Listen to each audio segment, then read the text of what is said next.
Thank you very much, everyone. Thank you for joining us at the end of this really fantastic couple of days here in Fortaleza. Thank you very much to APSI for inviting me and to Learning Factory as well. As many of you know, my past history, my family does come from Fortaleza, so I am always very proud to be here in Fortaleza. And what I thought I would talk to you about is a topic which has sort of drawn my attention a little bit, well, rather a lot, recently. And I actually thought of this presentation a couple of months back when I heard a teacher. She was very upset because she was having to deal with a number of changes, and she was quite frustrated. And there were different types of changes. She was having to use new course books. She was having to readjust her schedule. So the type of changes which we teachers often have to deal with.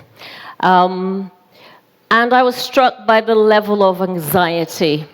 And it made me think about how we as teachers deal with change, exactly because we are in the business of bringing about change. As educators, this is probably one of our main objectives, to ensure change happens in the classroom. So that was the question which intrigued me. If we have to try and bring about change in the classroom, why is it that we deal with so much difficulty when change sort of invades our own life, private lives and our professional lives as well?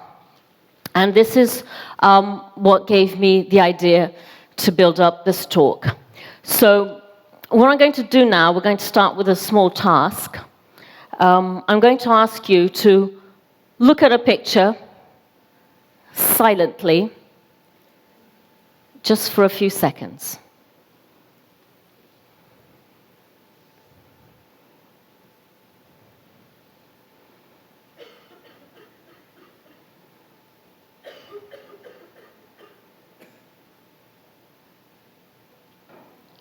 So, what I'd like you to do is try and describe as much as possible of that picture to the person sitting next to you.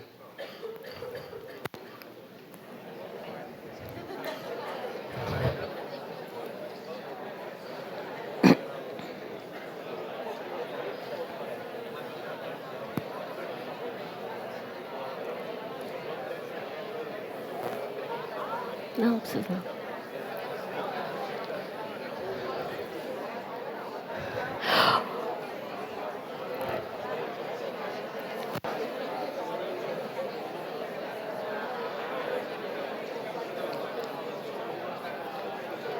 All right then.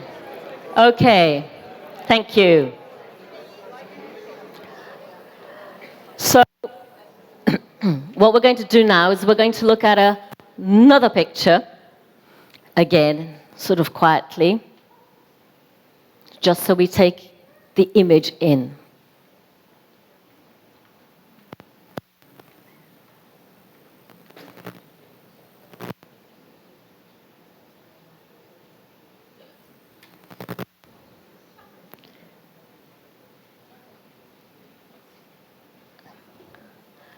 And now I'd like you to describe this picture to the person next to you.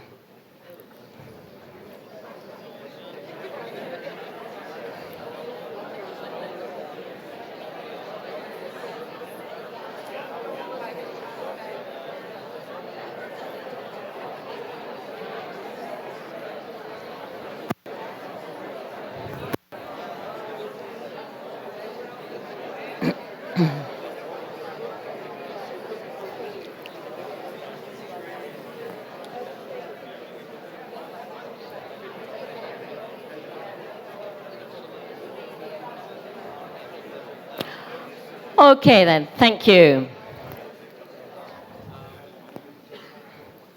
I wonder if you noticed a possible element of similarity between the two pictures. And I'm now going to show you the two pictures.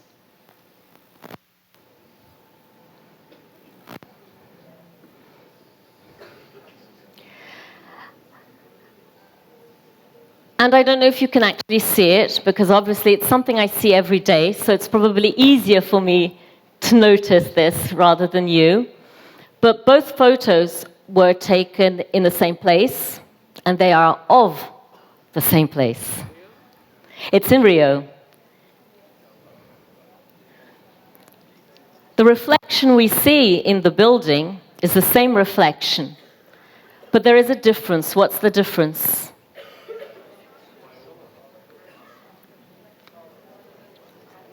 We don't have, in the color picture, the flyover.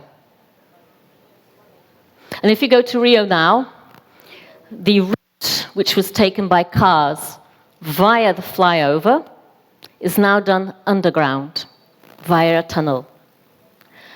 So up space in the square, which is a very important square, because historically the monument we can see there is theoretically where the royal family, Portuguese royal family, came into Rio. So it's an important landmark in the city. But this is what interested me, and those of us who lived in Rio accompanied the building works, and now we can actually walk along the square without the flyover. And it's taken about 4 or 5 years for everything to be ready. The thing is what was the change that happened? Because once the flyover was removed and they finally finished the reconstruction of the square, a number of things happened. The first thing is there is this feeling of space. So we can now have a different perspective as we look at the square. There's more amplitude, and there is literally just more space and a different way, a different possibility of looking at things. I don't think anyone misses the flyover. We used to miss, those of us who live on the other side of Rio, in Niterói, we used to miss the flyover because it's a very fast way of getting into the city. But now with the tunnel, which was inaugurated 3 weeks ago, life is back to normal. So we don't even miss the flyover anymore. But the fact is that for change to happen, usually something has to be removed. We have to lose something in order to gain. Change is effective and it works when we have this possibility of removing and adding something new. And this is what I'd like us to think about, because every time we think about change in terms of losing something and in order to gain something, we are talking about some degree of loss. And we all know that any time we lose something, we have this sensation of an empty space. Loss probably means you're going to initially feel something is not there, it's missing, and you would like it to be there. Change brings about this feeling of loss, and it means in a way that we have to deal with a sensation of grief. We mourn the loss of something. But that is an important process for us to be able to add something new. We can't have one without the other. And this is what I want us to begin thinking about. And it's what sort of motivated me towards this whole theme of this discussion. So what we're going to do now is begin to think collectively of what type of changes we as teachers face in the classroom. So another quick exercise for you to think, perhaps with A group of 4, very quickly, what type of changes do we teachers have to deal with in the classroom?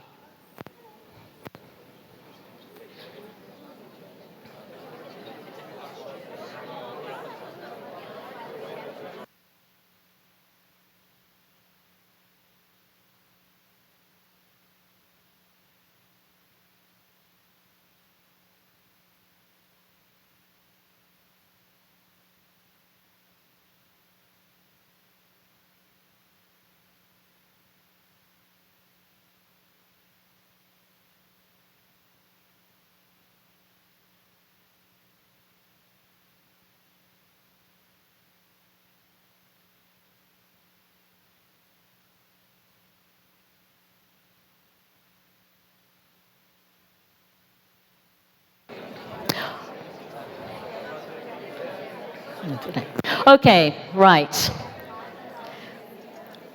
Now, I'm not going to be able to ask you individually what ideas you came up with, and I'm actually going to go through some of the ideas I had, but I'm quite sure they might be quite similar in some ways. And I think one of the major, and I think it was touched on in several sessions over the last few days, and also in some of the plenaries, one of the changes we need to deal with is whenever a new technique or a new method or a new approach is introduced. The introduction of this might be optional. We might decide to bring something into the classroom, but sometimes it's not optional.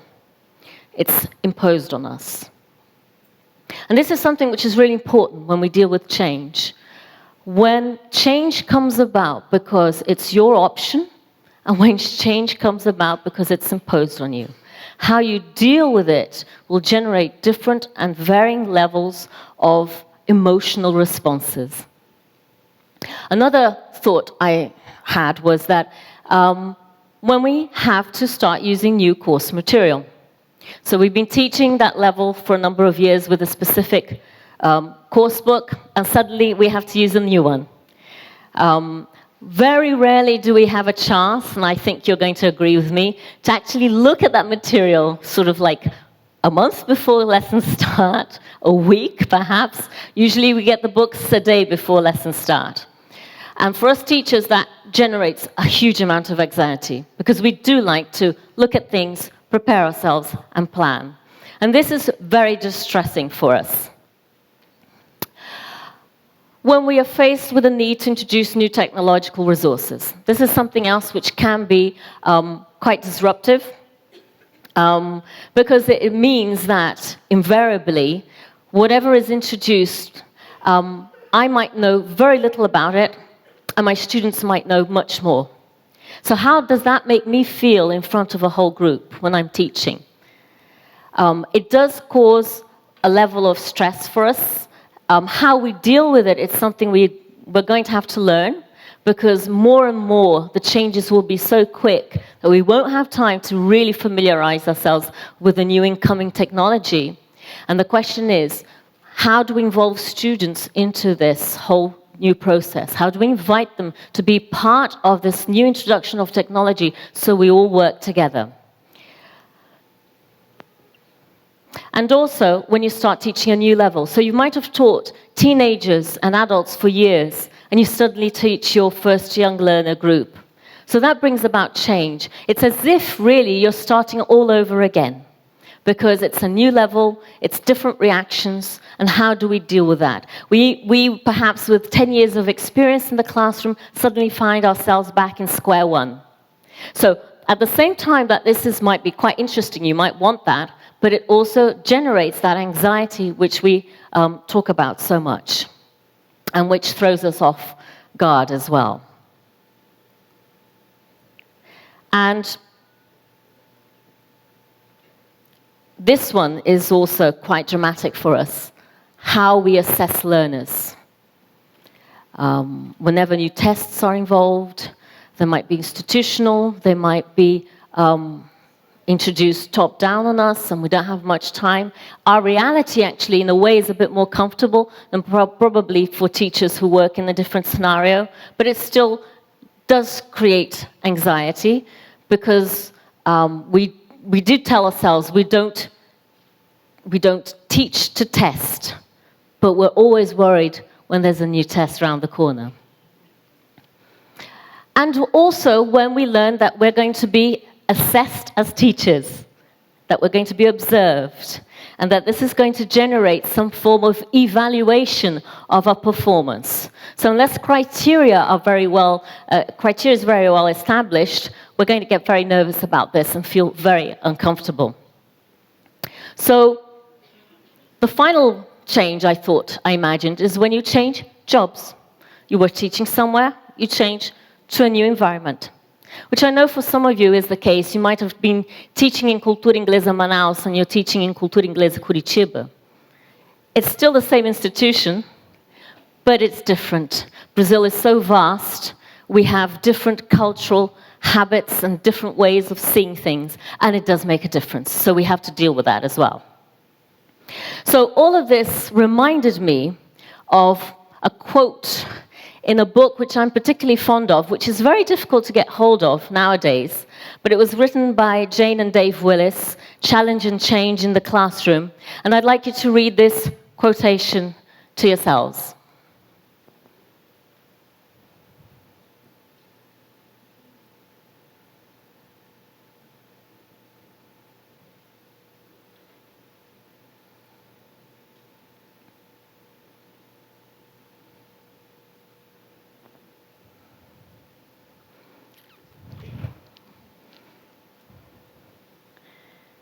So it's difficult, isn't it, to say, yes, I'm going to deal with this change, which I have to deal with it the best way I can.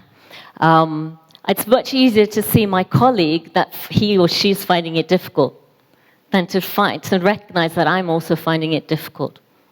And I thought this quote was really pertinent in order to make us feel how we actually, all of the reservations we have about change, what it stirs up inside of us when we are dealing with students. So, how do we deal with it? Very quickly, think back to a situation in your career in which you had to deal with change. What was your reaction? And what did you fear? And talk to the person next to you.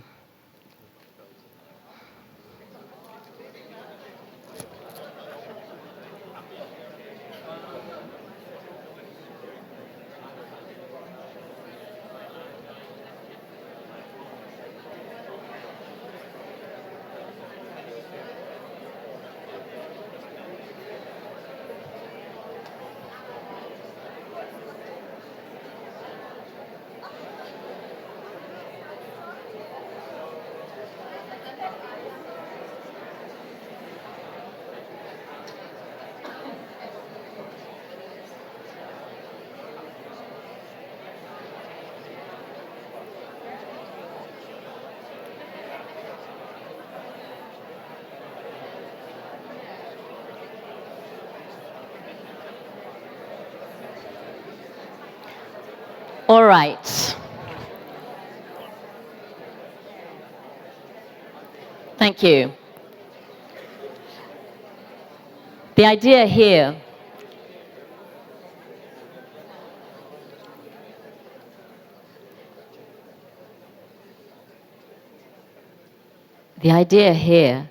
is to give you a very brief chance to talk about fear. How often do we acknowledge we fear things? And this is a very good way of beginning to deal effectively with change.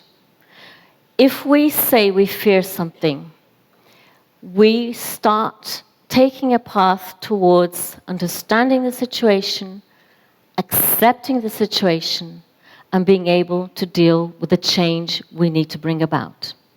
And this is why I asked you to focus on fear, because fear can be a fear of so many things. In normal everyday life, we fear so many things.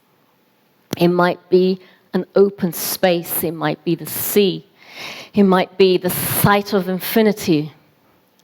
And whenever we're faced with change, it's as if that sensation, that fear, and everything we were looking at, and we thought, wow, this is really difficult for me, and it's turned upside down, and it gets even worse.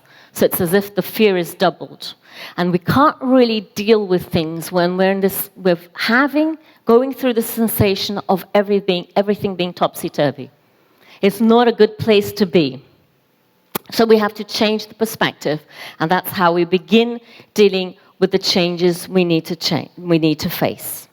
And what we're going to now hear is a colleague of mine. Not all of my colleagues were able to come, so I've brought them along some way, people who are very special in my heart.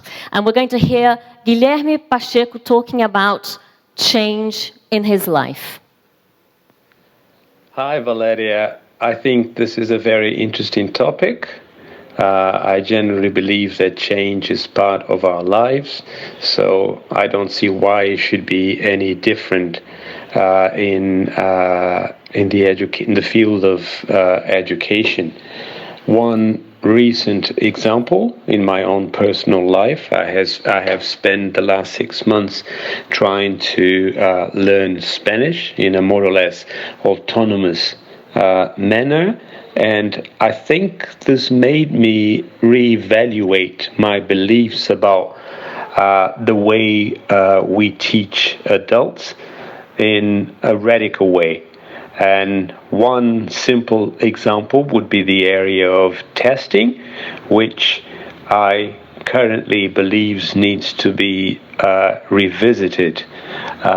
In general, I think this experience has made me perceive how frequently we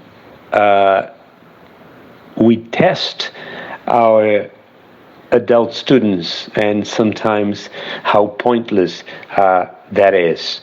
So that's just one example of many things which I learned from this experience, but it shows that like I said beforehand, it is impossible not to consider change in our lives. Hope that helps. Bye. So what Guilherme is referring to is change in his own private life, which ended up motivating him to reevaluate his pedagogical beliefs and his pedagogical practice. So change is valuable to us because it's not just about the change. Change doesn't have to come from the classroom. It can come from around us, and it can bring effects into our classroom practice. And if we're able to bring this be aware of this and bring this into our own realities, it's a way of furthering our own professional development as well. And here's another quote from Jane and Dave Willis I'd like you to read.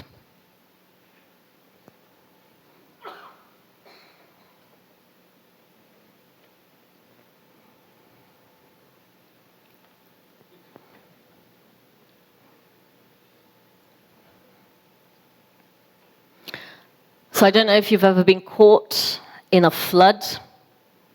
I mean, I have. Most of us probably have. And we're there in the streets and we can see the waters rising.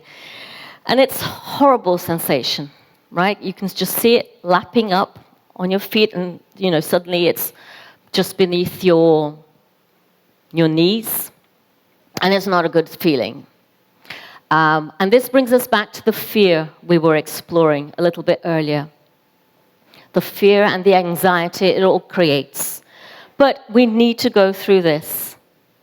And we're going to hear another colleague of mine talking about her relationship with change.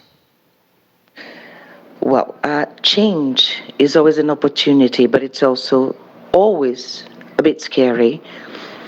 Because it involves dealing with new things we were not used to dealing with before.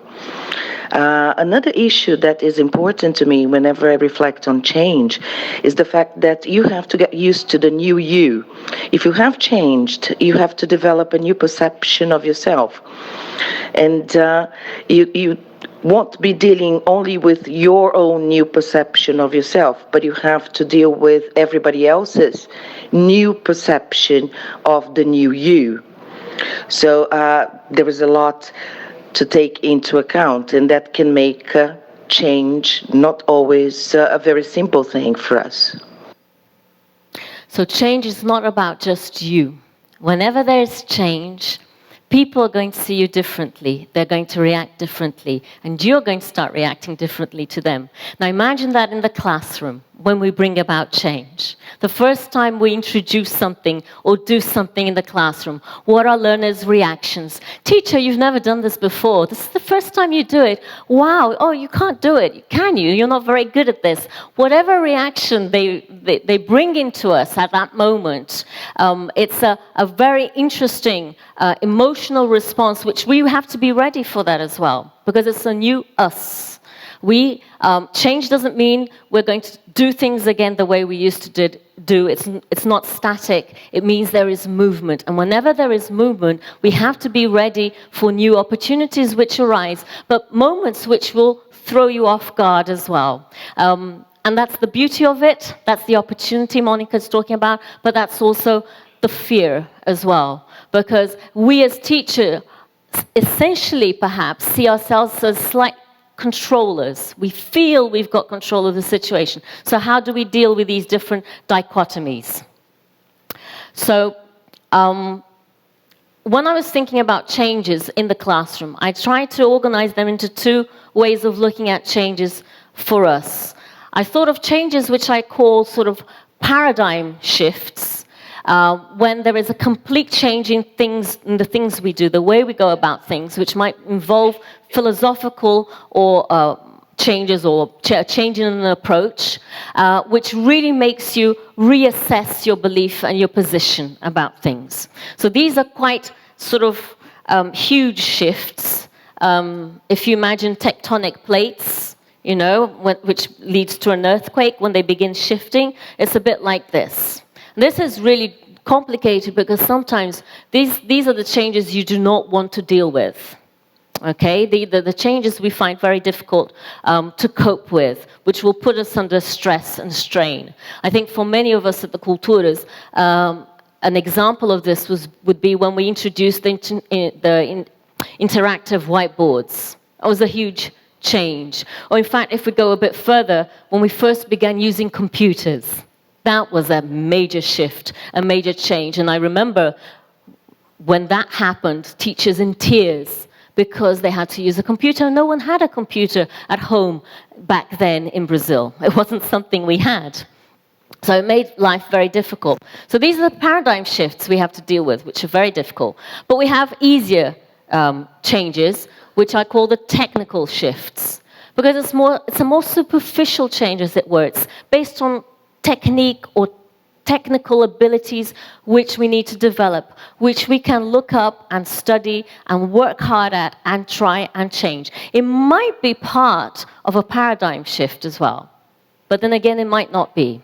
So, for example, if we decide overnight to adopt tablets, well, it's technology. We've seen a tablet, we've got a smartphone probably, so it's not going to be so difficult. It will impose challenges, which means we have to think about things pedagogically, but it's not a paradigm shift, as it were. And once we begin thinking of this, we begin thinking how we're going to absorb the change and how we're going to react.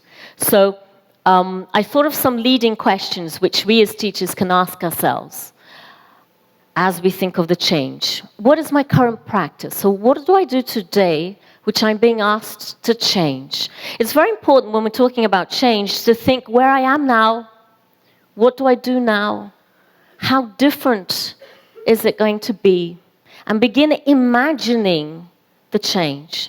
If we begin imagining the change, we're working our way towards actually being able to deal with the change. The second point I think we need to ask ourselves, or question, is How will the proposed change affect what I do today and how I do it? What exact detail of my classroom practice is going to change? The pedagogy I have. Do I need to learn something new? Is there a new skill I need to acquire to be able to deal with this skill?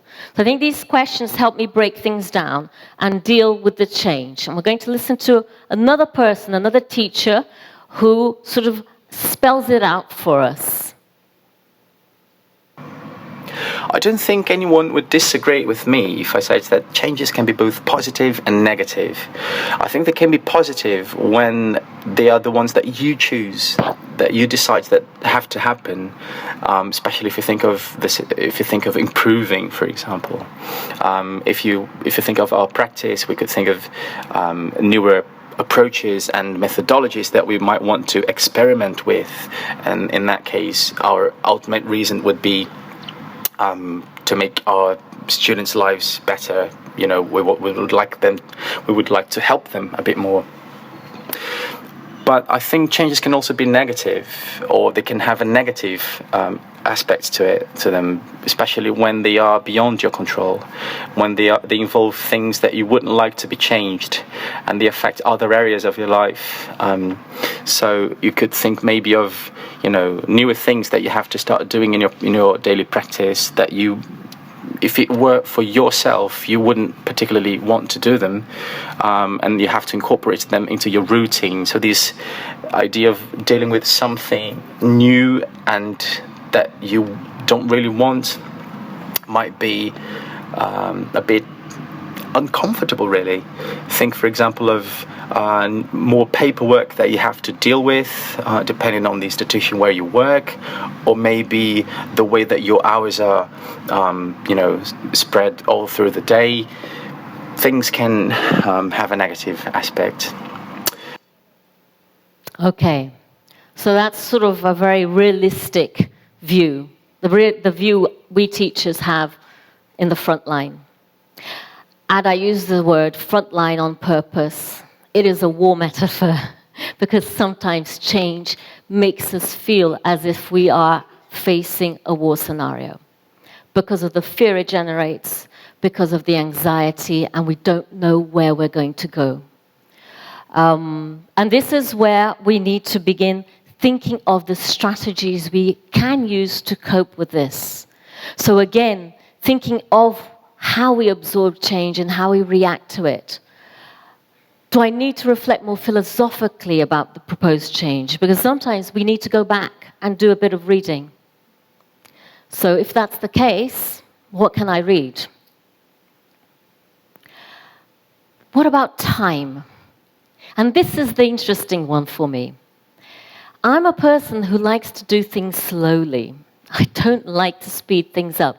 So my need for time is huge in comparison to reality. Reality doesn't give me the time I need. So I have to try and find a way of dealing with this. And sometimes the changes which we face as teachers are absolutely controlled by a time span which is not of our own making. So how do we actually find a way through this? How do we bring both worlds together? And I think this is important for us to consider as well. And the last point, which is probably where I want to focus more on, is can I share the changes which are being brought about with a colleague? And this for me is really important because it raises the issue of collaboration. And I have this huge thing today that I'm increasingly worried about the levels of isolation and individualism that we find in society, and we sometimes see this in the staff room as well. And the answer to everything is so simple. If we work together, if we collaborate, we share the workload, we share the anxiety, and when it comes to change, it's fundamental. So have a read through this quote, please.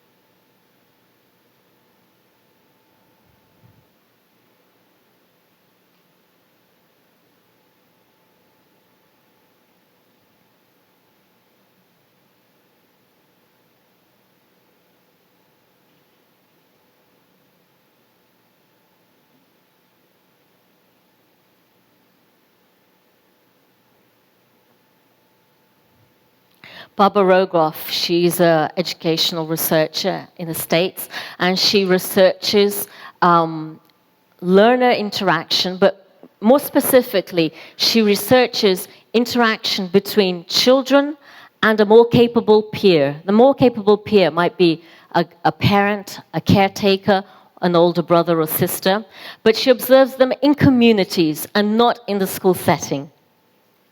And what she argues is that when there is collaboration, the ability to solve problems is immediately enhanced and it becomes simpler. And the idea of working collaboration, understanding that someone at some moment knows something and the other one doesn't, it's this possibility of working collaboratively that allows us to solve the problems we face. And that's why I brought this quote along, because I think this idea of apprenticeship, which in the past was how people learned skills and trades, apprenticeship essentially involves time.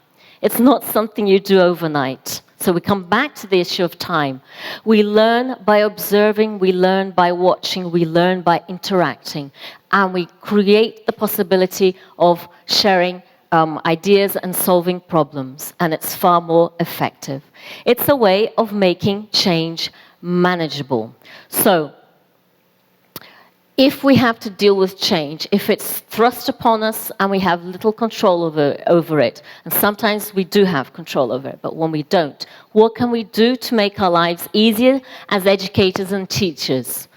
Well, if we work collectively through the principle of guided participation, we observe each other, we help each other, peer-to-peer teaching, lesson observation amongst colleagues is an excellent way to find out how we can overcome some of the difficulties we're facing.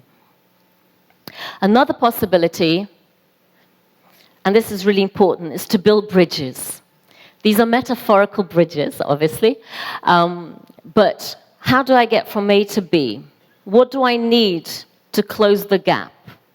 And it might be a temporary structure, and that's fair enough until I'm able to create a more solid one, but at least I've got from A to B. And this is what we need to think. So if we help each other, perhaps we can actually build these temporary structures, and that's a good way of going about things. Restructuring participation. So the idea is when we do something together, don't just do it and leave it. Talk about it. What happened? What can I do to improve? Is there anything else we could do differently? I heard someone else did something differently. Let's bring them over. Let's share the ideas. So we go through the experience again, but we restructure it. And finally, be ready to assume the role of novice and expert.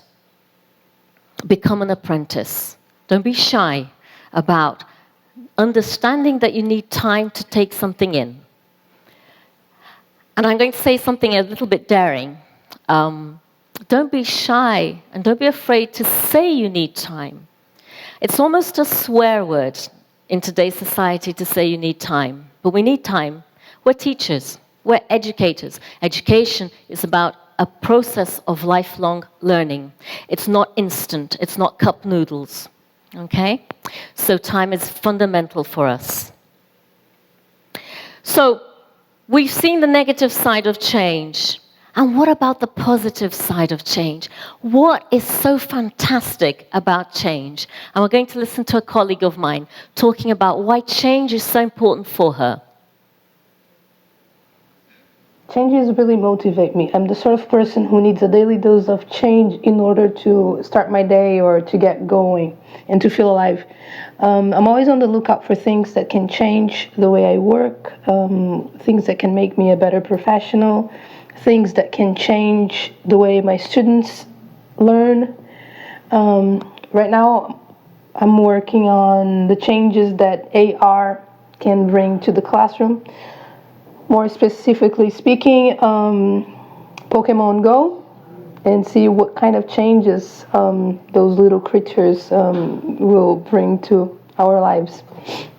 Okay, well, I think we're a few days... right? Bye.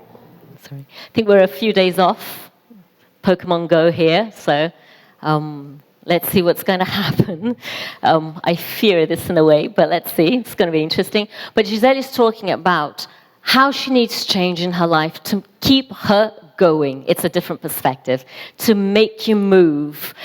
And also, and this is very important in her what she says, because she enjoys change, she can put herself in the position of the learner.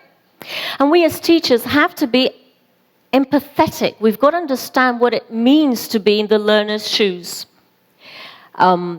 If we're in the learner's shoes, we understand how they're dealing with the daily doses of change that we're bringing into their lives pedagogically. And because she's involved in change, she can understand how that happens. And that's very important as well. It's another perspective, another way of looking at it. So just to recapitulate a bit, we began talking about change, how the opening up of space frees up possibilities, how when we remove physical barriers, we can actually see things differently. We began talking about the demolition of a flyover to be able to open up space. And the result was that it brought a new perspective and it allowed people to begin to interact and deal with the new space they had in a different manner. But space, excessive space or empty space, space which isn't filled, is something which can be nerve-wracking for us, because what are we going to do with that space? And that's when the anxiety begins, that's when the fear begins. So all of the emotional feelings begin to emerge. And that's when we need our strategies as educators to be able to cope with all the changes that are emerging and that we probably are going to have to face. We don't have much choice. And whilst it can be a fear, sort of an experience of fear, it can be positive as well. So we've got to see both sides. We've got to understand that once we go through the negative part, which we will go through, there is a positive part to it, and it's going to take us forward. So remember, we began with the title of the presentation was The Agents of Change. And another thing which possibly or probably sparked off the title in me was a project which I'm not directly involved in. I am indirectly involved in through the daughter of my colleague. And they are agents of change. And they are volunteers, they're university undergraduates who decide that in their free time, they're going to bring about change. And what they do, I don't know if you've heard of them before, it's a worldwide organization, particularly strong here in Brazil. They build houses. They build houses in communities in which people have very flimsy constructions, which, by the way, are called houses, but they're not. Because a house is much more than just four walls. So they gather the volunteers on holidays and extended, those days where we don't work because it's a Friday and then we take Saturday and Sunday off. Well, they all travel and they go to the communities where there has been detailed planning of what has to be done. And together they build houses. So that the idea is that by the end of that weekend, or that extended weekend, a number of families have houses. And that is the project. And why did I bring this to us, to this event? Because it might seem that to build one house is almost nothing. It's a whole community, and sometimes they build one house over the weekend. It's only one house. But not for the family who now have a house. So change has always two ways of looking at it. It's the person who's engaged in it and all the effort. So they go through the planning, they need to find the space, they need to find the time, they have to have the desire to participate in the project, they have to be willing to participate in the project, and then by the end of it, they have a house. But for that family which is able to have a roof over their head, it means so much more. And this is the analogy I wanted to bring to us, because if we often see change from the metaphor of war, why do we just see change as being something threatening when there is the other side? Even if it's just one house, it's significant enough. And this is the type of change we can bring about in our classrooms when we begin looking at it from a positive perspective. It's not small, it's pretty big for our students. And so if we embrace the change, if we plan for it, if we have time for it, if we create the space for it, if we want it to happen and we're willing for it to happen, it will happen effectively and it will be so important for our learners.